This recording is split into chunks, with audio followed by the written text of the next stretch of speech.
Stories of men who came from nothing and ending their life wielding great power and influence always fascinated mankind. They awe us, inspire us, and provide us with guidance. There are exceptional men like this, men who are orphaned, poor, and irrelevant, who through an inspired sense of will sacrificed themselves in bringing about lasting legacies. In the Chinese civilizational frame of reference, there is the founder of the Ming Dynasty, Zhu Yuanzhang, a man who begged the streets in his youth to survive before taking down the Yuan Mongol dynasty and restoring Chinese rule in China as the emperor of the Ming Dynasty. Born in 1328 near modern-day Fengyang, Anhui, the youngest of 4 children of peasant farmer parents. Like Liu Bang before him, he was a man of many names throughout the various times of his life, and given the name of Zhu Changba at birth. Zhu Yuanzhang, or Zhu Changba, was born in a traumatic time for China, with the Mongol-Yuan dynasty employing strategies eerily familiar to us now. To suppress the people, the Yuan government employed several malicious tactics. One was placing Yuan troops at strategic locations like Heluo and Shandong region. Another tactic was disarmament, by taking away the weapons from the Chinese majority. And another system was known as the Li Jia system, in which 20 households were organized into one jia, with each jia assigned a Mongolian as its head, known as the jia leader. The jia leader had full authority to monitor the activities of households and report back. Secondly, curfews were imposed, forbidding movement at night. The decree was no movement from the 3rd bell of the 1st watch to the 3rd bell of the 5th watch. During this period, common people were confined to their homes. Next, all forms of gathering were banned, including religious ceremonies, markets and fairs. Han Chinese were prohibited from hunting and practicing martial arts, and from even learning Mongolian or Central Asian languages. Travelling required permits, isolating each region into countless islands. There was no news, good or bad. Mongol rule had turned the country into a dead sea. In 1344, all of Zhu Yuanzhang's kin died, a year in which his home region was afflicted by drought, locust and pestilence. A number of rebellions had sprung up during the previous 50 years to this: the Great Jin Kingdom rebellion of Guangzhou in 1337, and the rebellion of Sohonyu in Liaodong 1348. As soon as one rebellion was suppressed, another would arise. This series of resistance movements, though with varied causes, had one single goal: to overthrow the corrupt government. The Red Turban Rebellion of 1351 was a continuation and development of these movements. After wandering around the region of northern Jiangsu and Anhui, Zhu Yuanzhang entered the Huangjie monastery as a novice, but in 1352, at the age of 24, he received a letter from a childhood friend in Haozhou urging him to join the Red Army. He pondered over it, reading the letter secretly, but remained indecisive. A few days later, his fellow monk informed him that the letter was known to others who might report it to government troops. Realizing the urgency, Zhu sought advice from his friend Tang He. After much consideration, Tang He suggested consulting the Buddha through divination. Returning to the monastery, Zhu smelled smoke and saw that the buildings were burned down by the government troops, who suspected monks of colluding with the Red Army, the Red Turban Rebellion, that is. Only the Gaoran Hall remained intact. Realizing that he had no choice, Zhu prayed to the Buddha, seeking guidance. The divination results were unclear at first, but eventually they indicated that he should join the Red Army. Feeling a sense of relief, Zhu decided to follow the Buddha's advice. In his later writing, known as the Huangning Stele, he described his state of mind during this period. Quote, "After 3 years at the Huangjie monastery, the mighty rose in rebellion, first in Ru and in Ying, and then the southern Fengyang. Soon they captured cities, resisting staunchly, issuing clear orders. Friends advised me to submit, but I was deeply anxious and fearful, and unable to decide. At this juncture, I consulted a knowledgeable friend, who suggested seeking divine guidance, and the divination revealed warnings, and whether to escape or stay remained unclear, indicating misfortune ahead. The next day, Zhu Yuanzhang left Huangjie Monastery and joined the Red Army. At the age of 24, Zhu Yuanzhang steps into history, and I quote, "March in the 12th year of Zhizheng, 1352, Zhu Yuanzhang arrived at the gates of Haozhou, a Red Turban rebellion stronghold. Although Yuan forces were still nearby, the Red Army remained vigilant, with soldiers patrolling the walls, bows drawn, swords unsheathed, and patrols constantly moving. A ragged monk with a red turban approached the city gates fearlessly, arousing suspicion, as he claimed to seek an audience with their leader, Marshal Guo Zixing, who would become Zhu Yuanzhang's father-in-law. Suspecting him to be a Yuan spy, the guards bound him and reported him to Guo Zixing, seeking permission to execute him. Guo Zixing found the situation strange. If the monk were a spy, why would he be so composed? Believing him to be a potential ally, Guo rode to the gate, and there he saw a tall, imposing monk, bound and surrounded by soldiers who looked fierce and unafraid. Seeing the monk's dignified bearing, Guo ordered him released and recruited him. The Red Turban Rebellion was made up of disparate factions, fueled by the presence of Taoist, Buddhist secret societies and sects, with the most prominent being the White Lotus Society, all with one goal: the Yuan overthrow. In the Red Turban army now, even at a young age, Zhu Yuanzhang begins to attract wise, if sidelined men to him, and consciously copying his great predecessors. Quote, on the way to Chuzhou, Ding Yuan's Li Xiangzhang came to the military gate to seek an audience. Xiangzhang was clear-minded, strategic, good at judging situations, and studied in legalist doctrines. He and Zhu Yuanzhang hit it off well in their conversation. Yuanzhang asked when peace would be achieved, and Li Xiangzhang advised him to emulate Han Gaozu, the founder of the Han Dynasty, noting Gaozu's humble origins, broad vision, ability to see far and wide, and notice skill in employing people, avoidance of unnecessary bloodshed. Within 5 years he pacified the world. Li Xiangzhang would go on to become Zhu Yuanzhang's Grand Counselor. Zhu also began to attract other educated scholars like Fengyang, Feng Guosheng, and Song Lian. There is one difference between Liu Bang and Zhu Yuanzhang, despite their similarities. Whilst nothing much in the record is made of Liu Bang as a soldier, he is more of a master delegator, it is clear that Zhu Yuanzhang was a bold and fearless warrior. In 1356 he conquered Jiqing, that is modern-day Nanjing, in Jiangsu. Here he would start to build, counterintuitively, palaces just like his predecessor, Liu Bang. Even under Guo Zixing's leadership, he would begin to mould his own army.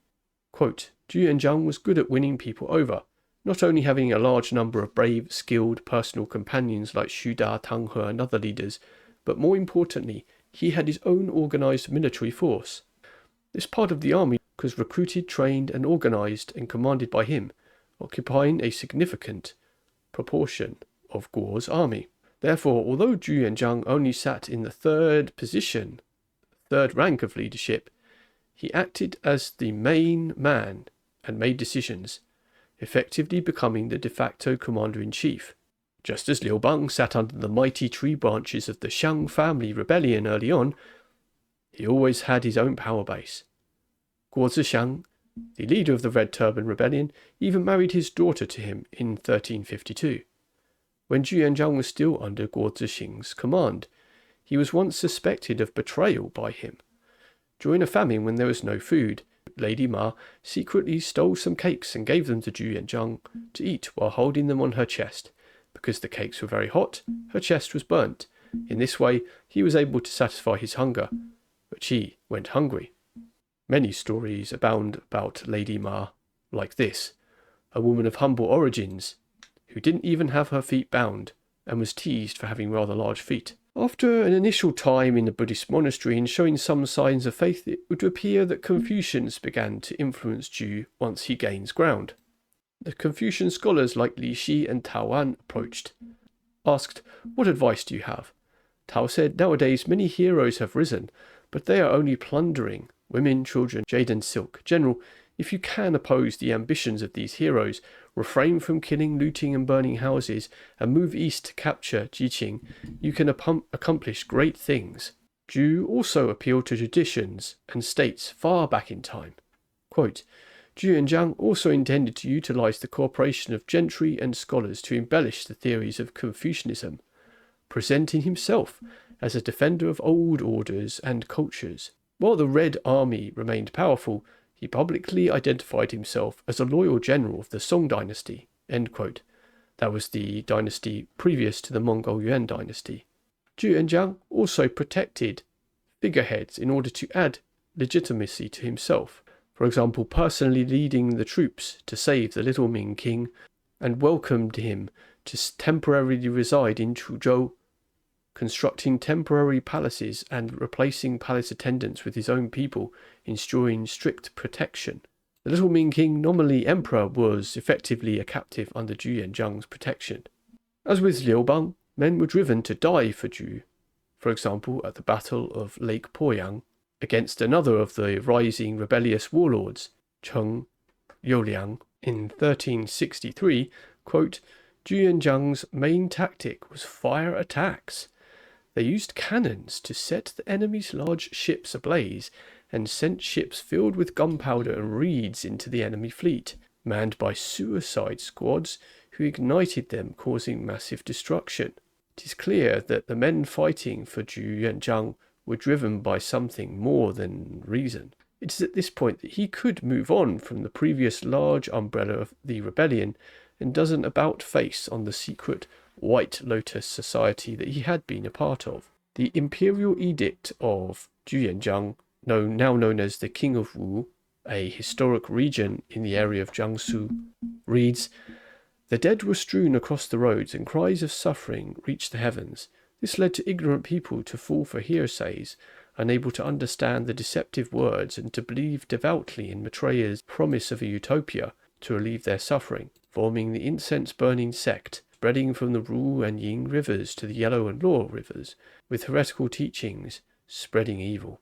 This is an incredible about-face. In summary, Zhu Yuanzhang completely dismissed the revolutionary significance of the Red Turban Army, labelling them as evil plotters, set fires and killed people. Condemning them with numerous charges, he formally renounced his previous revolutionary actions, comparing himself to historical figures like Xuan Yan, Tang and Wen, justifying his uprising as a mission to save the people. Moving north now, having defeated Cheng Youliang in the Battle of Lake Poyang, Zhu Yuanzhang showed his military prowess, taking control of every detail. Quote, he suggested a methodical approach, first capturing Shandong to remove Yuan's defensive screen, then moving back to conquer Henan to cut off their wings, securing strategic points like Tongguan. Once these were under control, they could besiege the capital of Beijing, which, isolated and unsupported, would fall without a fight. Zhu Yuanzhang's approach emphasized a steady, controlling advance, securing each occupied territory. The generals unanimously supported this plan. As they advanced north, he employed the talents of literati scholar Song Lian, who would go on to be Zhu Yuanzhang's advisor and recorder of the history of Yuan.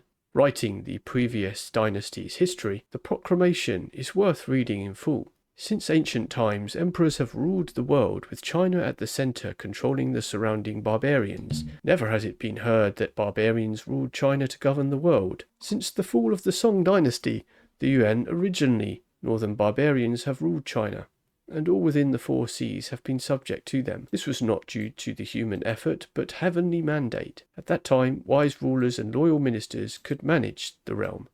Yet scholars and men of insight still lamented the inversion of proper order. Since then, Yuan officials have disregarded ancestral teachings and disrupted social norms, with events like replacing the eldest with the youngest, regicide by subjects, fratricide, incestuous relations, mutual corruption, violating the fundamental ethical relationships between father and son, ruler and subjects, husband and wife, elders and juniors. How can such behaviour serve as a model for the world? Subsequent rulers became negligent, losing the path of ruler and subject with power usurped by ministers, the judiciary filled with resentment and cruelty. Thus the people's hearts turned against them, and uprisings erupted, causing countless deaths and suffering. Although human actions contributed, it was primarily heaven's will abandoning them. The saying, "Barbarians cannot sustain a rule for 100 years," has proven true today. Now, with heaven's rotation, the central plains are resurgent. Among the masses, a sage is destined to arise, expel the barbarians, restore China, establish order, and rescue the people. It has been over a cycle since then, and no ruler has brought peace and prosperity. You have lived in constant fear and uncertainty, which is truly pitiable. Currently, in the regions of the Yellow River and Law River, Guangdong and Shanxi, several strong leaders have forgotten their Chinese ancestry, embracing barbarian names and title as honours. They claim Yuan titles for personal gain, relying on their numbers to demand the throne, acting arrogantly and remotely, controlling the court.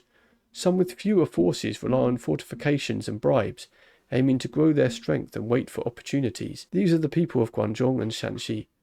Both began by claiming to capture the rebels, but ended up by seizing military power. After eliminating the rebels, they became arrogant with no intention of serving their ruler or protecting their people, instead becoming the greatest threat to the populace. None of them are true leaders of China. None of them are true leaders of China. I, originally a commoner from Huaiyou, was chosen by the people amid the chaos to lead an army across the Yangtze and establish a base in Nanjing. Over 13 years, from Sichuan in the west to the sea in the east, from Fujian in the south to Hunan, Hubei, and the Jianghuai region, all have been incorporated into my domain. With the south pacified, the people are somewhat stable, food is sufficient and troops are well trained.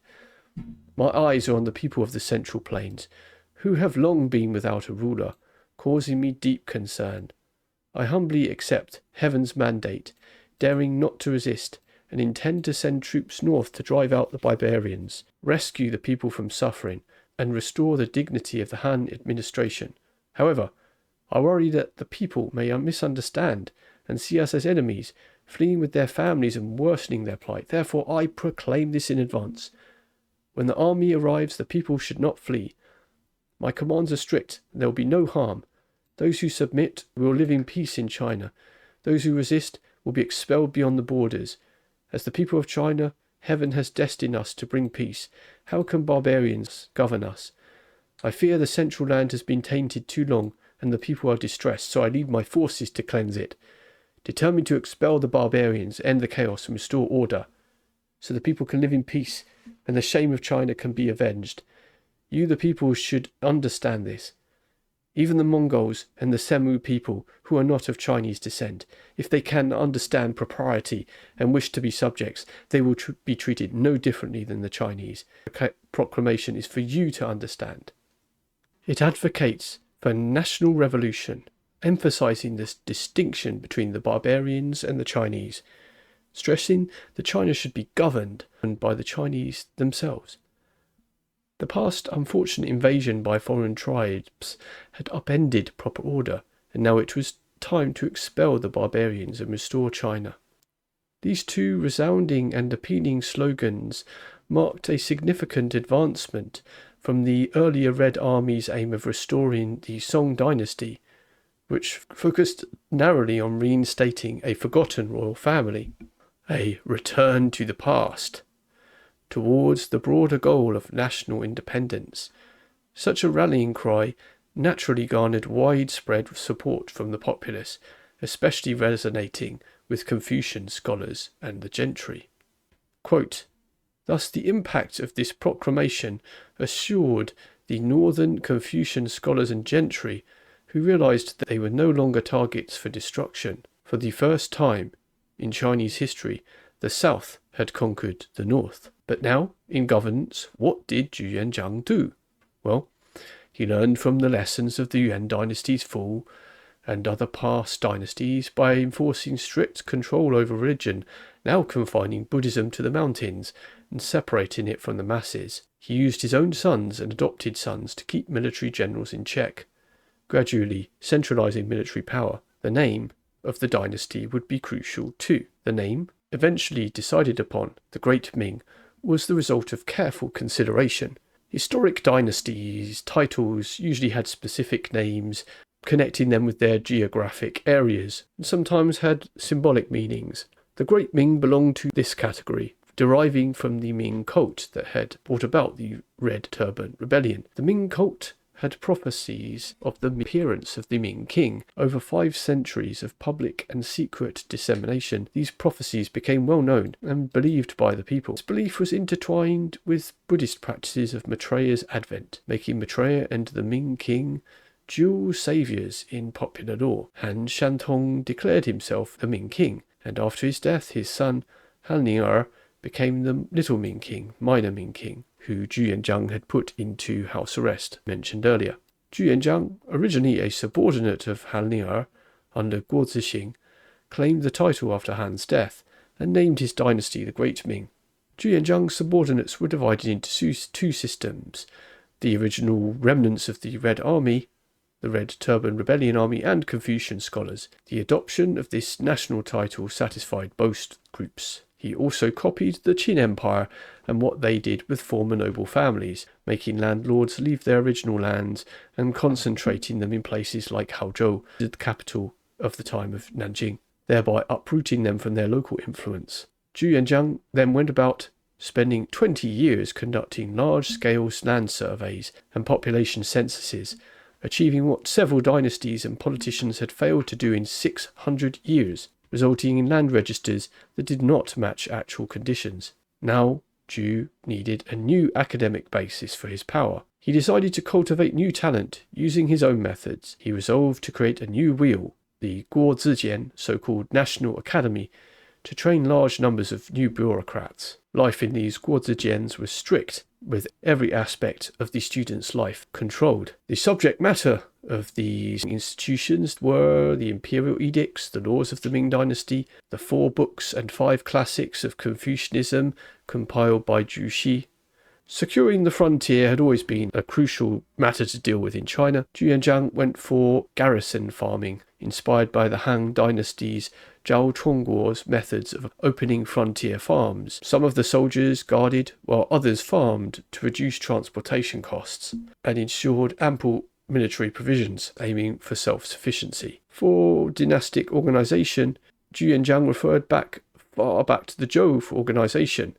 In the 13th year of Hongwu in 1380, Zhu Yuanzhang mirrored the system of the Zhou dynasty's 6 ministries, elevating each of the 6 departments: personnel, Li; revenue, Hu; rights, Li; and war, Bing; justice, Xing; and public works, Gong. Zhu Yuanzhang prided himself on looking back on previous dynasties and learning lessons. History taught Zhu Yuanzhang the profound harm caused by eunuchs left untrammelled with their power and empress dowagers meddling in politics. Therefore he established rules that prohibited all palace servants from reading or writing. As for handling the influence of the empress dowager in politics, he ordered Confucian scholars to compile instructions for women, stories of virtuous ancient women and empresses, into a book to educate them.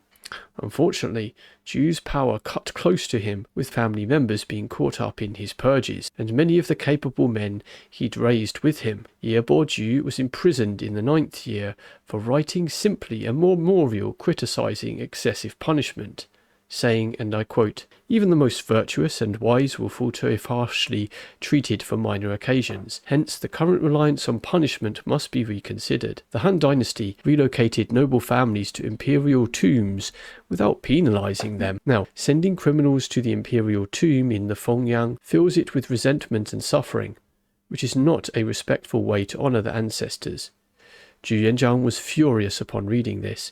He was so angry that he started trembling and repeatedly said, "This scoundrel dares to do this? Arrest him immediately. I will personally shoot him to death." A few days later, officials from the Secretariat seized the opportunity when he was in a good mood to request that Yebo Zhu be imprisoned instead. Not long after, Ye died in prison. Overall, Wu Han's assessment of Zhu Yuanzhang is probably fair. Quote, "A manifestation of his inferiority complex was flaunting his identity, as he did in many of his proclamations. He was neither a prince nor a general from a noble family. His ancestors were not like the prestigious lineages like those of Emperor Yao or Shun, nor did they have ties to legendary figures like the Liu, the founder of the Tang Dynasty, or Zhao Xu in the Song Dynasty. His father and grandfather were tenant farmers, and his maternal grandfather was a shaman, leaving nothing to boast about. To avoid ridicule, he emphasized his humble origins, claiming that he did not rise to power through inherited wealth or status. In speeches and even official edicts, he frequently mentioned phrases like, "I, originally a commoner from Huai," or "a commoner from Jiang," that is, Jianyang, the southern river region, "a humble man risen from the fields." The term commoner appeared so often in his decrees that it was almost impossible to find one without it. His strong sense of inferiority manifested as pride, aligning himself with Liu Bang, the founder of the Han Dynasty. Towards bureaucratic officials and landlords, Zhu Yuanzhang wore a fierce and intimidating visage with a grim expression. Toward the common folk, though, he adopted a different appearance, a white-bearded elder with a compassionate face and kind words. But there was a face that shone on the people, and now we finally come to Zhu's great achievements. As Fengyang himself would say in the Qin dynasty's reforms of 361 BC, "Farm more and grow more." After founding the country, an edict was issued that those with 5 to 10 mu of land should plant half a mu of mulberry, hemp, cotton each, and those over 10 mu should double it.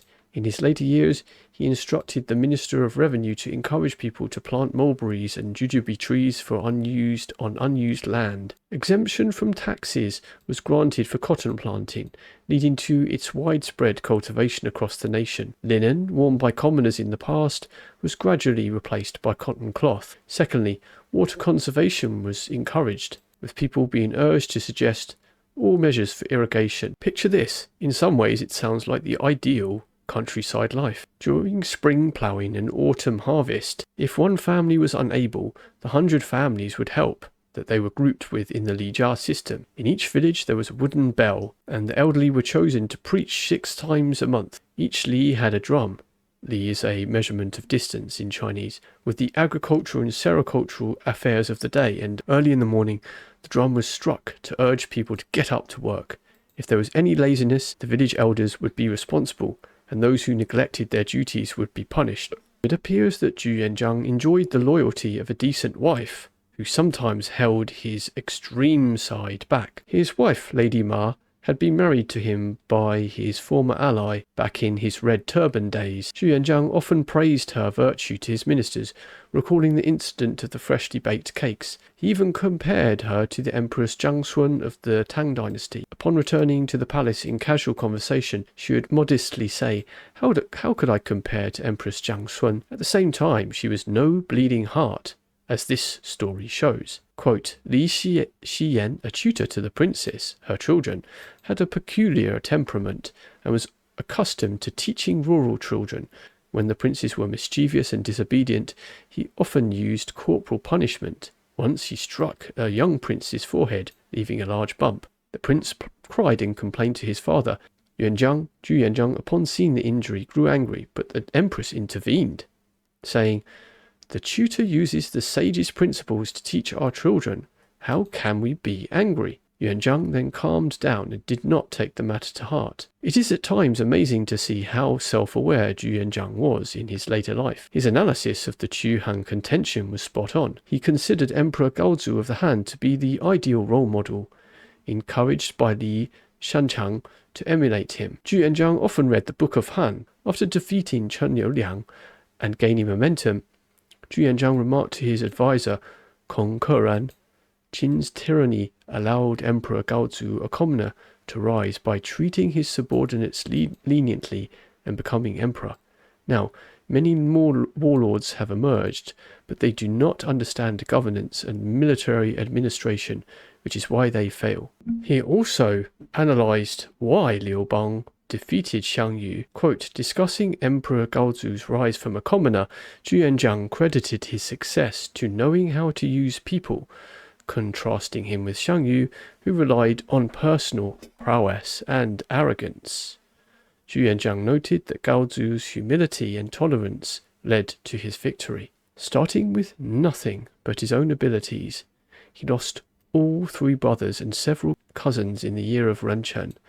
leaving only his nephew Yuanzhang as his sole surviving paternal relative. His maternal family was extinct. After Yuanzhang's execution with his children still young and his empire not fully stabilized, he found himself utterly alone at the top, with no one to confide in. He had to constantly remain vigilant and guard against plots, akin to steering a solitary boat in a swirling river, seeing water, rocks, and even crows in the sky as enemies. He did indeed, it seems, develop severe anxiety, suspicion, paranoia. He suffered from heart palpitations, with Song Lian advising him to remain calm and detached.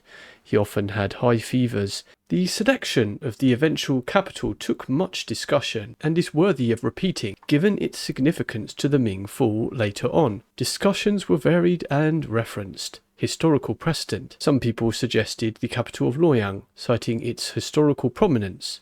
Others, Beijing, the former Yuan capital, for its existing infrastructure and cost-saving potential. Chang'an, or Shenyang, or modern-day Xi'an, Kaifeng were all capitals of previous dynasties. Establishing a new capital would require the forced labour coming from the south, which would undoubtedly alienate the people. In August of the 24th year of Zhu Yuanzhang, 1391 AD, the crown prince was sent to inspect the northwest and compare the situations of cities there.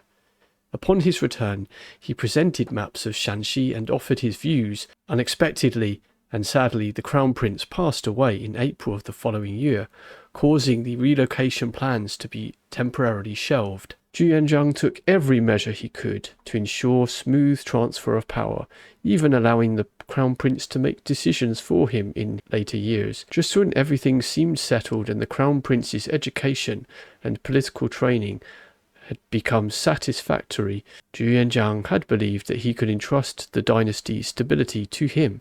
He was so distraught that he remained in a daze for most of the day, unable to speak. His health deteriorated rapidly and his hair and beard turned completely white. Now the aging emperor, 65 years old with white hair, lost his courage and only sought divine protection, never mentioning the relocation of the capital again. This would have disastrous effects, given that the third Ming emperor, Emperor Zhu Di, would relocate to Beijing. It's sad that the Ming dynasty did not relocate to the northwest, given that the northwest remained stable and the real threat to the Ming was to come eventually from the northeast. Beijing was an exposed capital right next to the northeastern frontier. In 1398, Zhu Yuanzhang was buried in a tomb hill of Shaoling to the east of Nanjing. The throne was passed to his grandson, Zhu Yunwan, who reigned for 4 years as Emperor Huidi. But another prince, Prince Zhu Di, Prince of Yan, usurped the throne. Zhu Yuanzhang's life is truly extraordinary, and one of the things that we can notice when comparing himself to Liu Bang, who he indeed compared himself to, and there are indeed many parallels, one main difference stands out. Whilst Liu Bang and Zhu Yuanzhang were indeed men who came from nothing, Liu Bang still had family that rooted him down in his later life, and was certainly more of a delegator than a warrior. As opposed to this, Zhu Yuanzhang always lacked roots and must have felt lonely at the top. His warrior background had led him to continue his battle on even when he was at the top.